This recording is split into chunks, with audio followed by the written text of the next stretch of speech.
এই জায়গাটি আমার সবচেয়ে প্রিয় মানুষ, সবচেয়ে প্রিয় নেতা,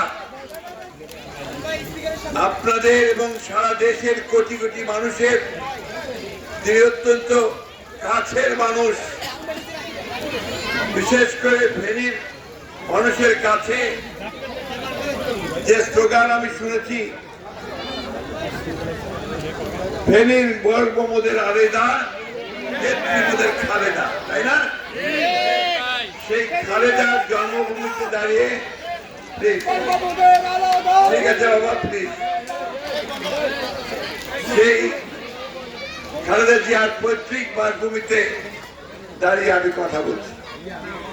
আমি আজকে নিজেকে ধন্য মনে করছি, কারণ এই নেত্রী বেগম খালেদা জিয়া দেশ নেত্রী, সারা দেশের মানুষ তাকে মায়ের মতো জানে।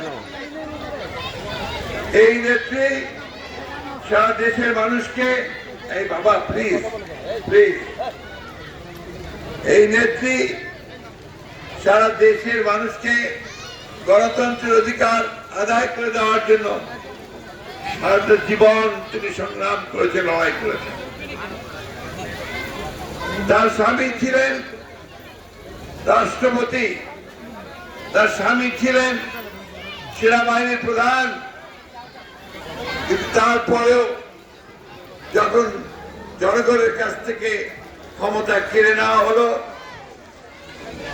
স্বৈরাচারী এরশাদ যখন স্বৈরাচার শাসন ব্যবস্থা চালু করলো, তখন তিনি এই যে আজকে এখানে বসে আছেন আনি সাহেবরা, জয়নাল সাহেবরা, শামসুর সাহেবরা, মজুর সাহেবরা, এই আমাদের সালাম সাহেব, আমাদের জানো,